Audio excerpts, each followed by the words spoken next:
네, 반갑습니다. 네, 희망찬 새해를 맞이해서 오늘 참석하신 여러 사장님들, 회장님들, 교수님들 전부 대박 나시고 큰 부자 되시기 바라겠습니다. 오늘의 주제는 제 87회차 재테크 특강으로서 오늘의 주제는 사면 안 되는 땅 10가지는 무엇인가, 이런 주제로 강의를 해드리겠습니다. 최근에 부동산 뉴스가 많이 있는데 우선 소개를 하겠습니다. 연예인들의 부동산 투자가 있는데 전지현씨 아시죠? 배우. 공항터미널 맞은편 빌딩을 전액 현금으로 매입을 했습니다. 강남 삼성동 340억을 주고 건물을 매입했습니다. 이 건물을 다시 재건축하게 되면 3배 이익을 낼 수가 있습니다. 다음 권상우씨 560억대 건물을 매입했습니다. 또 송승헌씨 500억짜리 건물을 매입했습니다. 두 번째, 국회의원 후보자들이 공약을 지금 내걸고 있는데 시흥 광명 같은 경우 테크노밸리가 들어가는데 74만 평이 들어가죠. 시흥시의 지분이 20%, 광명시의 지분이 80%입니다. 땅이 이렇게 두 개 시가 겹쳐 있습니다. 시흥 광명 테크노밸리 조기 완공을 공약을 했습니다. 또 서해선 송산에서 홍성 장항선 연결 금년도 연말이나 내년 초에 이제 이게 개통이 됩니다. 월판선이 조기 완공을 시키겠다. 인천 2호선하고도 연결시키겠다. 그린벨트를 재조정하겠다. 분절된 시흥시를 완결하겠다. 또 계획된 공사를 조기 착공하겠다. 공사 중인 것을 조기 완공하겠다. 또 아이들이 행복한 도시를 만들겠다. 다음 테크노밸리를 빨리 완성하겠다. 세 번째, 양주 신도시 같은 경우 아파트 분양가가 1억 9천이었는데 지금은 시세가 5억 4천까지 올라갔습니다. 양주에서 삼성역까지 GTX를 20분 만에 도달할 수 있도록 한다. 그 다음 네 번째, 용인 수지구 고기동 같은 경우 두산 위버에서 아파트를 971세대를 신축할 계획을 확정했습니다. 의왕 백운호수 일대 신도시가 들어갑니다. 고기동 유원지 일대 호수마을 신도시가 조성됩니다. 그래서 이 두 개의 신도시가 분당 신도시로 연결될 것입니다. 고기동 도로 편입지 평당 550만원을 보상받았습니다. 뒤에 있는 땅을 680만원에 매입했습니다. 강남까지 접근성이 20분밖에 안 걸립니다. 신혼부부도 입주하고 고기동 한정식 집에 놀러 나온 부부들이 애들을 맡기는 유치원이 또 등장을 했습니다. 경기도 내 아파트 상승률 1위가 바로 광명시입니다. 제가 광명역 역시권에 대해서는 85회차, 86회차 강의에서 많이 언급했기 때문에 생략하고, 광명역 앞에 아파트 6개 단지가 있습니다. P가 6억에서 8억 붙었습니다. 또 광명 대우 프로지오 아파트 같은 경우는 5억 정도에 분양이 됐는데 지금은 P가 6억에서 8억, 프리미엄이 6억에서 8억 붙었고 시세는 11억에서 13억까지 나가고 있습니다. 또 호반 서밋 플레이스도 동일합니다. 금년도 1월달에 입주하는 태영 대시양 아파트는 P가 7억 8천만원까지 붙었습니다. 시세가 12억에서 13억까지 올라갔고요. 지금 인건비가 많이 올라가서 편의점들이 무인 점포가 등장하고 있습니다. 회사들도 인건비 때문에 무너지고 있습니다. 중간 유통 마진을 없애기 위하여 해외 직구도 등장을 했고요. 월곶에서 판교까지 현재 30개 전철역으로 해서 2시간 정도 소요되는데 앞으로는 월판선이 들어감으로써 테크노밸리들을 다 연결해서 월판선이 내년도에 이제 공사 시작하는데 총 30%로 단축이 됩니다. 판교 테크노밸리 시흥 테크노 시와 산업단지 800만 평, 안양 박달 테크노밸리 107만 평, 인덕원 과천 테크노밸리 이런 것들이 다 연결됩니다. 이 노선을 위해서. 다음 AI 무인차가 지금 시험 운행 중인데요.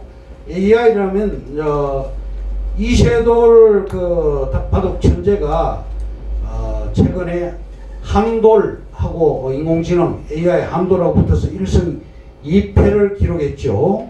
AI가 승리했습니다. 인공지능 알파고하고도 붙었죠. 인간하고 알파고하고 붙어서 73승 1패로 유일하게 1패를 안긴 사람이 바로 이세돌입니다. 이세돌은 4승 1패로 세계 최상위급 프로 기사죠. 지금 이 AI 주행 무인차가 사고 났을 때 귀책 사유가 불분명하기 때문에 지금 도입이 지연되고 있습니다.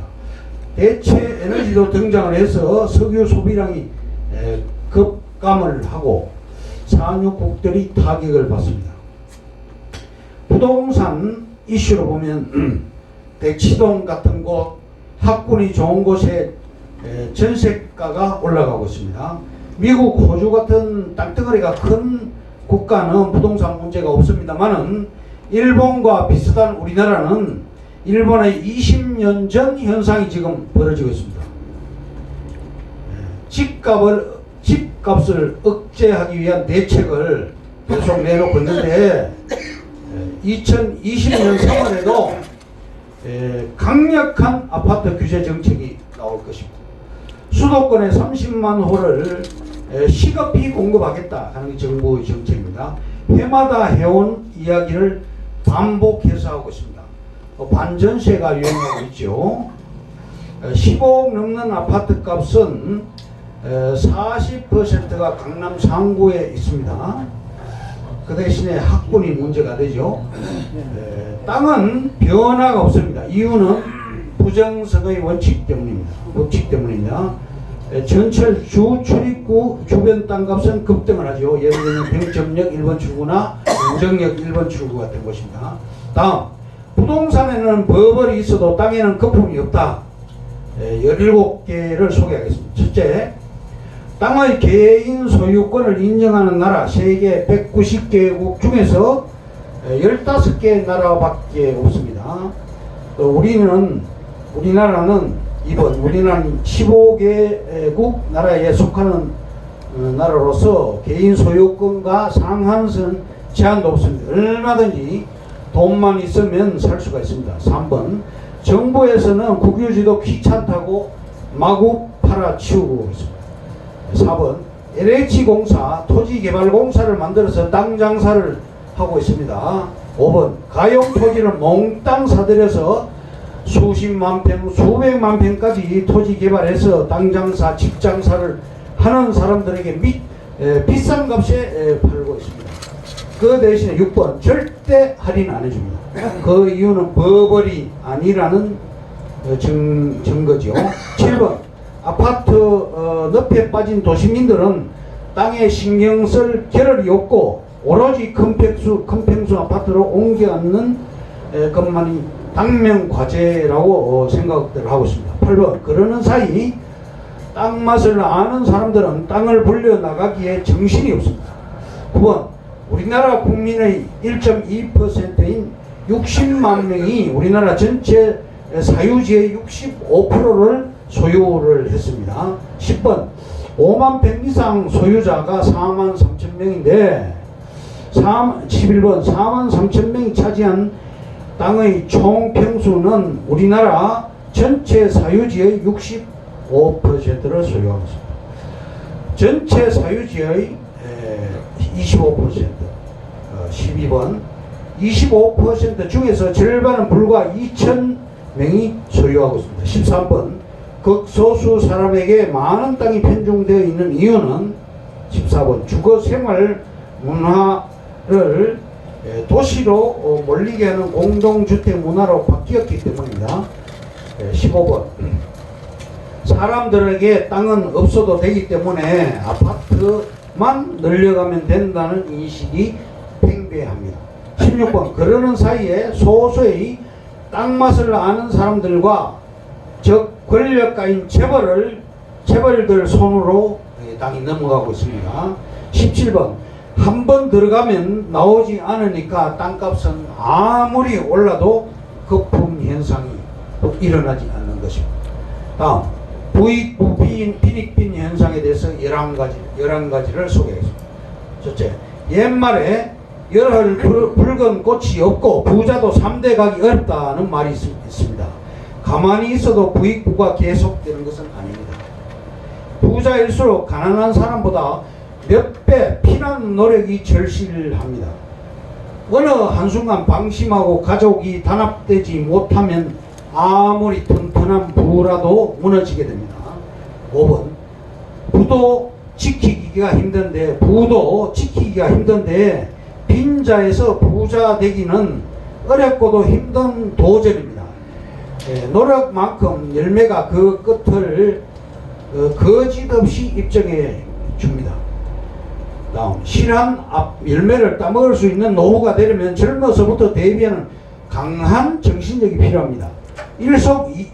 일석이조 효과를 노리고 투자를 하는 길은 아무 생각 없이 땅을 사모으는 지혜가 있어야 되겠습니다. 9번 은행은 돈을 잠시 보관할 뿐 금리가 높은 저축성 예금에 눈독을 들이면 장기 목표 달성에 차질이 생깁니다. 10번 잠깐 돈을 불릴 목적으로 단기 차익 정권의 머리를 굴리면 노름꾼 주머니에 돈을 맡기는 꼴이 되는 것입니다. 11번 조상 탓 부모님 원망하지 말고 나는 자식에게 원망 듣지 않겠다는 결심으로 부지런히 저금하여서 그 돈으로 땅을 사모아서 땅에 성부수를 걸어야 되겠습니다.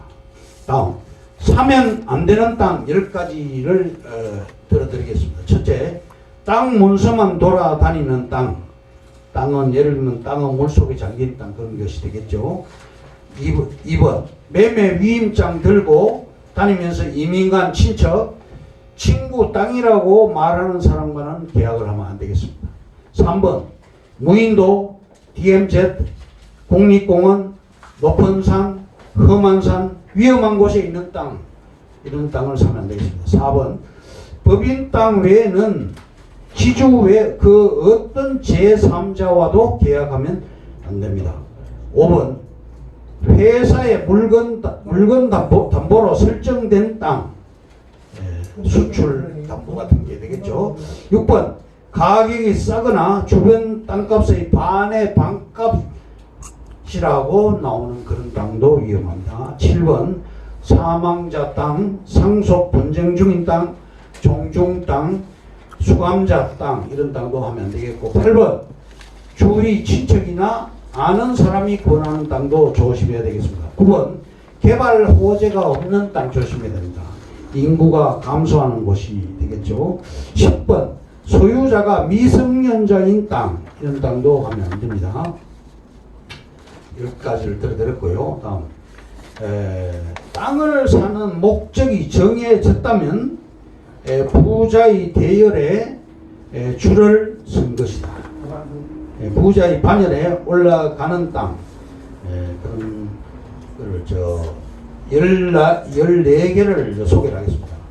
땅은 그만큼 안전도와 수익성에 대해서 진가를 보여줍니다. 수익성, 안전성, 황금성 3가지가 다 보장돼야 됩니다. 미래 가치는 더더욱 높습니다. 국가의 산업 발전, 개인의 경제 수준 향상 등이 땅을 넓게 필요로 합니다. 땅의 4대 원리가 있습니다. 첫째 부동성, 둘째 부정성, 셋째 불변성, 넷째 희소성 4가지 원리가 있습니다. 한정된 땅은 점점 가치관을 높여가기 때문에 올라갈 수밖에 없습니다. 틀림없이 부자가 될 수밖에 없으니 땅을 사모으기 바랍니다. 부업으로 재테크하는 수단은 땅을 사모으는 길밖에 없습니다. 돈 버는 방법이 없다는 것이 아니라 다른 방법은 위험하다는 말입니다. 땅을 살 수 있는 사람은 인생 최고의 CEO가 될 수 있습니다. 신도시 개발, 국토 건설에 해서 조상 덕에 거금을 손에 쥔 땅 벼락 부자도 탄생합니다. 월급쟁이로 있을 때 저축을 해서 땅을 사라고 강조하고 싶습니다. 부자는 훗날을 대비해서 반드시 땅을 사둡니다. 무서운 유행성 전염병이나 전쟁으로 폐허가 되고 핵폭탄이 떨어져서 아무것도 남지 않더라도 남는 것은 땅입니다. 14번 땅은 겁없이 돈을 다 써버린 후에도 빈 독을 채워줍니다. 다음 토지는 황금알을 낳는다는 소제목으로 7가지를 소개하고 끝내겠습니다. 첫째, 아직도 옛 명성을 지키고 있는 것은 오로지 토지밖에 없습니다. 옛날이나 지금이나 토지는 부의 상징입니다. 땅을 소유하는 사람은 물질적으로 부자요 마음도 부자입니다. 네 번째, 고위직 공무원 등 재산 공개 시에 토지는 빠질 수 없는 단골 메뉴지요. 5번, 토지를 쟁취해 봐야 땅이 어떤 형태로 돈과 부와 영화를 안겨주는지를 알 수가 있습니다. 6번, 토지의 중요성은 부정성, 풀어나지 않는 것에 있고 그 매력은 한없이 돈이 늘어나는 것입니다. 7번, 악착같이 모아서 땅을 사놓고 기다렸다가 억만금을 싸서 짊어지고 땅 사러 오는 사람이 나타나면 파는 것이 부자가 되는 것입니다. 이것으로 87회차 강의를 마치겠습니다. 김종호였습니다. 감사합니다.